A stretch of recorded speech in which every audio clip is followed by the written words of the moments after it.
12వ ఆవిర్భావ దినోత్సవం గ్రాండ్గా జరుగుతున్నటువంటి మన జనసేన పార్టీ ఈ సభకి విచ్చేసినటువంటి కార్యకర్తలకి, జన సైనికులకి, వీర మహిళలకి అందరికీ, అలాగే ఇక్కడ ఉన్న లీడర్స్ అందరికీ, నాయకులందరికీ, మహిళా నాయకురాళ్ళందరికీ కూడా 12వ జనసేన ఆవిర్భావ దినోత్సవ శుభాకాంక్షలు తెలియజేస్తున్నాను. సో కొన్ని సందర్భాల్లో మాట్లాడటం మాటలు కరువు అవుతాయి, ఏం మాట్లాడాలో అర్థం కాదు. ఎందుకంటే ఒక సంవత్సరం దాదాపు 9 నెలలు 10 నెలల క్రితం మనం అధికారంలో లేవు. అప్పుడు మనకి ఎలాంటి విషయాన్నైనా, ఏ విషయాన్నైనా తీవ్రంగా మాట్లాడగలిగేటువంటి శక్తి ఉంది. కానీ ఇప్పుడు అధికారం వచ్చిన తర్వాత మనం ఒళ్ళు దగ్గర పెట్టుకొని చాలా కేర్ఫుల్గా ఉండాలి. అలా ఒళ్ళు దగ్గర పెట్టుకోకుండా నోటికి వచ్చినట్లు మాట్లాడితే ఏం జరుగుతుందో మనందరం కళ్ళారా చూస్తున్నాం. ఇవాళ అహంకారం తలకెక్కి నోటికొచ్చినట్లు మాట్లాడి చిన్న పెద్ద తేడా లేకుండా బిహేవ్ చేసినటువంటి, మాట్లాడినటువంటి కొంతమంది ప్రతిపక్ష అని చెప్పలేములేండి, ప్రతిపక్షం లేదు కదా, నాయకులకి ఏం జరిగిందో తెలుసుకున్నాం. కాబట్టి ప్రతి మాట ఆచితూచి మాట్లాడాలి. సో అందుకని కొంచెం అది కూడా కాకుండా మేమందరం కూడా మాకు కొన్ని లిమిటేషన్స్ ఉన్నాయి. మన ప్రెసిడెంట్ గారు ఏమాత్రం ఒక మాట తేడాగా మాట్లాడినా ఒక ఏ విధంగానూ స్పేర్ చేయనటువంటి వ్యక్తి, ఒక డిసిప్లైన్డ్ లీడర్ ఆయన. సో ఆయన ఆధ్వర్యంలో చాలా జాగ్రత్తగా పనిచేస్తాం, జాగ్రత్తగా మాట్లాడతాం. Thank you very much. అసలు ఒక 12 సంవత్సరాల కాలం అంటే మన హిందూ సాంప్రదాయంలో 12 సంవత్సరాలకి ఒక ప్రత్యేకత ఉంది. మన కృష్ణ, గోదావరి లాంటి నదులకి పుష్కరాలు జరుగుతుంటాయి, చాలా పవిత్రమైన రోజులు అవి. అలాగా మిగతా అన్ని ఆవిర్భావ సభలు ఒక ఎత్తు అయితే ఈ 12వ ఆవిర్భావ సభ ఒక నదికి వచ్చిన పుష్కరాలు ఎంత పవిత్రమైనయో అంత గొప్ప రోజు ఈరోజు. సో ఈ అవకాశం మనకి ఇచ్చినటువంటి పవన్ కళ్యాణ్ గారికి మనం అందరం సదా కృతజ్ఞులై ఉండాలి. ఇప్పుడు పవన్ కళ్యాణ్ గారు ఆయన సాధించినటువంటి సక్సెస్, ఆయన సాధించినటువంటి విజయం మనం ప్రత్యేకంగా చెప్పుకోకర్లా. 100కి 100% స్ట్రైక్ రేట్ తోటి ఆయన విజయాన్ని, అద్భుతమైన విజయాన్ని సాధించడంతో పాటు అటు రాష్ట్రంలోనూ దేశంలోనూ ప్రభుత్వాలు నిలబెట్టడానికి ఒక వెన్నెముగ్గా నిలిచారు. సో ఆయన గురించి ప్రత్యేకంగా ఏమీ మాట్లాడక్కర్లేదు, ఎందుకంటే చాలామంది చాలాసార్లు మాట్లాడుతున్నారు. మనం తెల్లారులేస్తే టీవీల్లో అన్ని చోట్ల చూస్తున్నాం. ఆయన తీసుకున్నటువంటి Panchayati Raj, water works, forest department ఎంత ఎఫిషియెంట్గా పనిచేస్తున్నారో, అలాగే మన మినిస్టర్లు తీసుకున్నటువంటి ముఖ్యమైన శాఖలన్నీ కూడా ఎంత ఎఫిషియెంట్గా పనిచేస్తారో మనందరం చూస్తున్నాం. సో స్పెసిఫిక్గా కళ్యాణ్ బాబు గారు ఎంత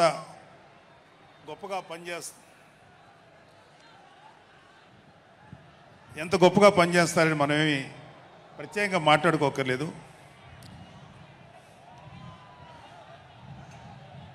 సో అయితే ఎన్ని మాట్లాడినా ఒక విషయం అయితే మనం మాట్లాడుకోవాలి. ఒక సినిమా స్క్రిప్ట్ కానీ, ఒక ఉపన్యాసం కానీ, దానికి కొన్ని లక్షణాలు ఉంటాయి. అంటే ప్రతి స్పీచ్లోనూ ఒక హీరో, అంటే ఒక సినిమాకి చెప్పిన ఒక హీరో, ఒక విలను, ఒక హీరోయిన్, ఒక హాస్యగాడు, ఇలా ఉంటారు. సో మనం వైసీపీ హాస్యగాళ్ళ గురించి చెప్పుకోకుండా ఈ స్పీచ్ని ఎండ్ చేయలేం. ఎందుకంటే జగన్ లాంటి హాస్యనటుడు కనే కళల గురించి మీకు చెప్పాలి.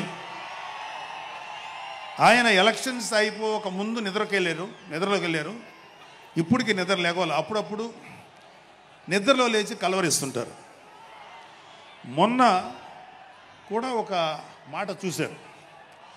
కళ్ళు మూసి తెరిచేలోగా 9 నెలలు అయిపోయినాయి, ఇంకెంత, ఇంకాసారి కళ్ళు మూసి తెరిచేలోపుగా 5 ఏళ్ళు అయిపోతాయి, ఆ తర్వాత అధికారం మాదే అని ఆయన మాట్లాడుతుంటే అంతకన్నా ఏ హాస్యగాడు కూడా అంత అద్భుతంగా చేయలేడు.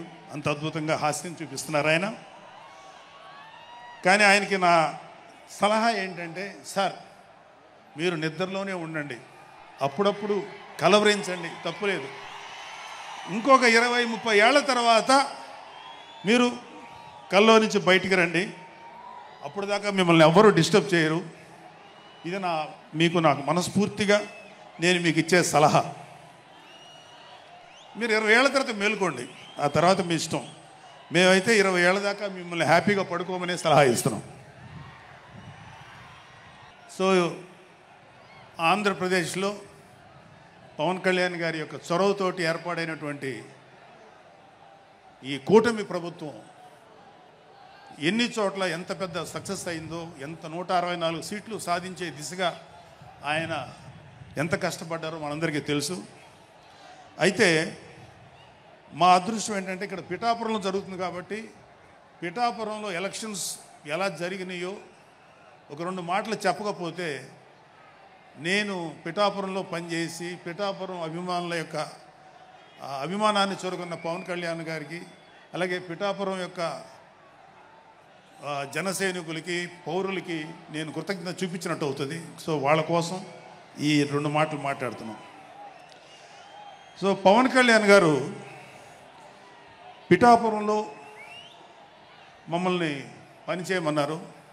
అంటే నన్ను, మా ఫ్రెండ్ అజయ్ గారిని, అలాగే మర్రెడ్డి గారిని, రత్నం గారిని, శంకర్ గౌడు, మహేంద్ర, పంచకర్ల సందీపు, ఇలా మాకందరికీ పిఠాపురంలో పనిచేసే అవకాశం ఇచ్చారు. మేము పని మొదలెట్టిన తర్వాత మాకు అర్థమైంది ఏంటంటే, పవన్ కళ్యాణ్ గారికి ఆల్రెడీ ఇక్కడ విజయం ఖరారైంది. మనం ఓన్లీ పని చేస్తున్నట్టుగా ఉండడమే తప్ప మనం కొత్తగా చేయాల్సిన పని ఏమీ లేదు అని చెప్పి నాకు అర్థమైంది. నాకే కాదు మా అందరికీ అర్థమైంది. సో మేము దీన్ని ఎంత గొప్ప అదృష్టంగా తీసుకుంటున్నామంటే, పవన్ కళ్యాణ్ గారు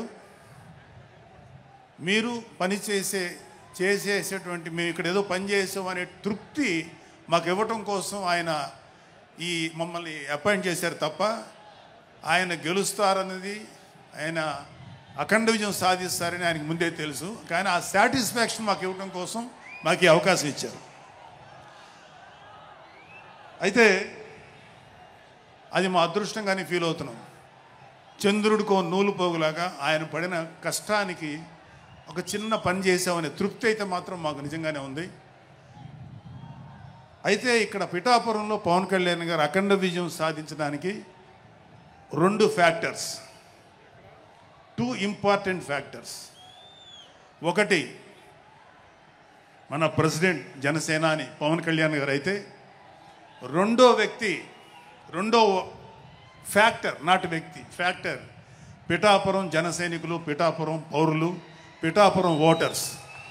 వీళ్ళిద్దరూ లేకపోతే మేము ఏమి చేసినా ఏం ఉపయోగం లేదు. సో మాలో ఇంకెవరైనా సరే పవన్ కళ్యాణ్ గారి విజయానికి నేనే దోహదపడ్డాను అని ఎవరన్నా అనుకుంటే అది వారి కర్మ, అంతకంటే ఏం చేయలేం. సో ఇక్కడ మన ప్రెసిడెంట్ పవన్ కళ్యాణ్ గారికి ఆయన గురించి చెప్పడానికి ఒక ఇంపార్టెంట్ విషయం చెప్పాలి.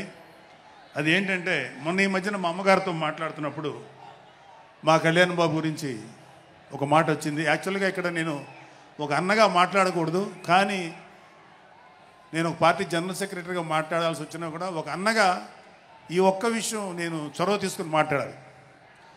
సో మా అమ్మని అడిగాను, అంటే ఆవిడ నాతో చాలా ఫ్రెండ్లీగా ఉంటుంది. ఆవిడని అడిగా, ఏదో మాటల్లో వచ్చింది, అమ్మ మమ్మల్ని అంటే ఏ తల్లి అయినా ఒక ఆడతల్లి ఒక ఒక స్త్రీమూర్తి బిడ్డను కనేటప్పుడు చాలా నొప్పులు పడుతుంది. అది ఒక పునర్జన్మ అంటారు. అలాంటిది నేను మా అమ్మని అడిగా, నేను పుట్టినప్పుడు ఏమన్నా పెయిన్స్ అనుభవించావమ్మా అని.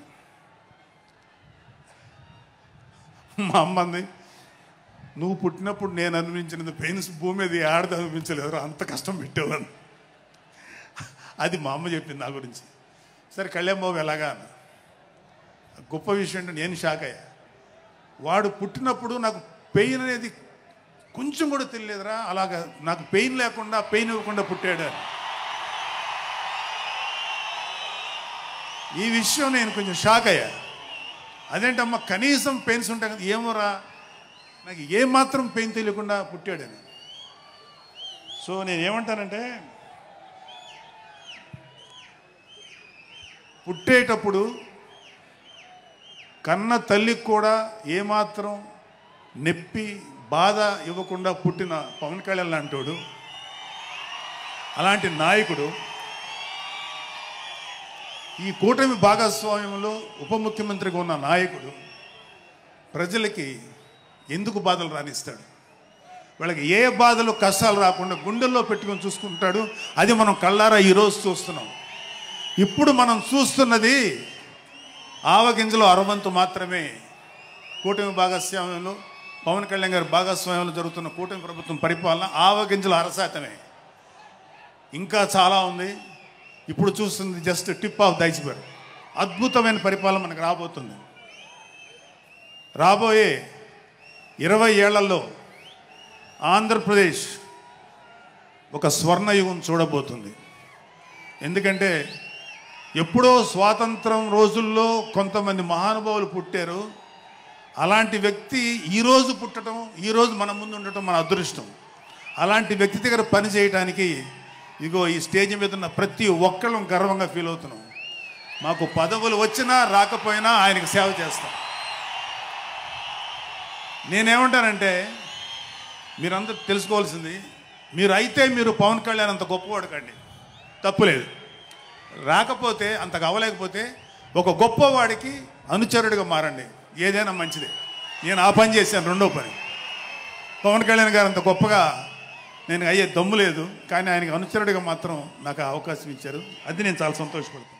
ఎందుకంటే ఇవాళ కళ్యాణ్ బాబు లాంటి వ్యక్తి, ఇక్కడ ఉన్నటువంటి మా నాయకులు ఎవరైనా సరే, మేము చూస్తున్నది కేవలం ఒక జనరేషన్ కాదు, రాబోయే 3-4 జనరేషన్స్. అంటే మీరు, మీ పిల్లలు, మీ గ్రాండ్ చిల్డ్రన్ ఎంత మంచి ప్రపంచాన్ని చూడాలి, ఎంత మంచి జీవితాన్ని చూడాలి, ఎంత చక్కటి అవకాశాలు రావాలి అనేటువంటి ఆలోచనతోటే ముందుకెళ్తున్నాం. ఖచ్చితంగా రాబోయే 20 ఏళ్లలో ఇది జరిగి తీరుతుంది. పవన్ కళ్యాణ్ గారు ఒక జనరేషన్ కోసం కాదు, రాబోయే 2-3 జనరేషన్ల కోసం కూడా ఆలోచించగలిగేటువంటి గొప్ప నాయకుడు. ఇంకొక చిన్న విషయం ఏంటంటే, నాకు ఎమ్మెల్సీగా అవకాశం ఇచ్చినటువంటి మన ప్రెసిడెంట్ పవన్ కళ్యాణ్ గారికి నా హృదయపూర్వక కృతజ్ఞతలు. అలాగే నేను ఎమ్మెల్సీ కావటానికి నన్ను ప్రోత్సహించినటువంటి వ్యక్తులు, లేదా నేను ఎమ్మెల్సీగా ఉండాలని కోరుకున్న మీలాంటి ఎంతో అభిమానించే కార్యకర్తలు, అలాగే మా నాయకులు, ఆ రోజు నాకు సపోర్ట్గా వచ్చినటువంటి మా నాయకులందరూ, మనోహర్ గారు, రామకృష్ణ గారు, విష్ణుకుమార్ రాజు గారు, లోకేష్ గారు, వీళ్ళందరికీ కూడా నా హృదయపూర్వక కృతజ్ఞతలు. అంటే దేవుడు అనేవాడు మనం అడిగితే వరాలు ఇస్తాడు, ఖచ్చితంగా వరాలు ఇస్తాడు. కానీ అడగకుండానే వరాలు ఇచ్చేవాడు పవన్ కళ్యాణ్. అతను ఏమని పిలవాలో మీరే డిసైడ్ చేసుకోండి. చివరిగా ముఖ్యమైన విషయం ఏంటంటే, జనసేనకి ప్రాణవాయువు లాంటి వాళ్ళు కార్యకర్తలు, వీర మహిళలు, జన సైనికులు, అభిమానులు. నేను ఒక జన సైనికుడిని అని చెప్పుకోవటంలో ఉండే ప్రైడ్ నాకు ఇంకా ఏ విషయంలో రాదు. చాలా గర్వపడుతుంటాను. సో అలాంటి జన సైనికులకి, మీ అందరికీ మేమందరం అండగా ఉంటాం. ఏదైనా చిన్న చిన్న ఇబ్బందులు తలెత్తినా అవన్నీ సరిచేస్తాం. ఇంకొక విషయం ఏంటంటే, జనసేన పార్టీ ఒక్కటే మీరు ఒక కార్యకర్త స్థాయి నుంచి అత్యంత ఉన్నతమైన స్థాయికి చేరుకోగలిగేటువంటి డెమోక్రటిక్ వాల్యూస్ ఉన్నటువంటి పార్టీ జనసేన. కాబట్టి జనసేనలో ఉండండి, జనసేనని ప్రోత్సహించండి. మీకే కాదు, మీ బిడ్డలకు కాదు, మీ మనవాళ్ళకి కాదు, రాబోయే తరాలందరికీ జనసేన అండగా ఉంటుంది. మీ అందరికీ మేము ఫుల్ సపోర్ట్ చేస్తాం. మిమ్మల్ని అందరినీ గుండెల్లో పెట్టుకొని చూసుకుంటాం. ఎందుకంటే మా వెనకాల ఉన్నది ఒక శక్తి, దట్ ఈస్ పవన్ కళ్యాణ్. జై పవన్ కళ్యాణ్, జై జనసేన, జై హింద్.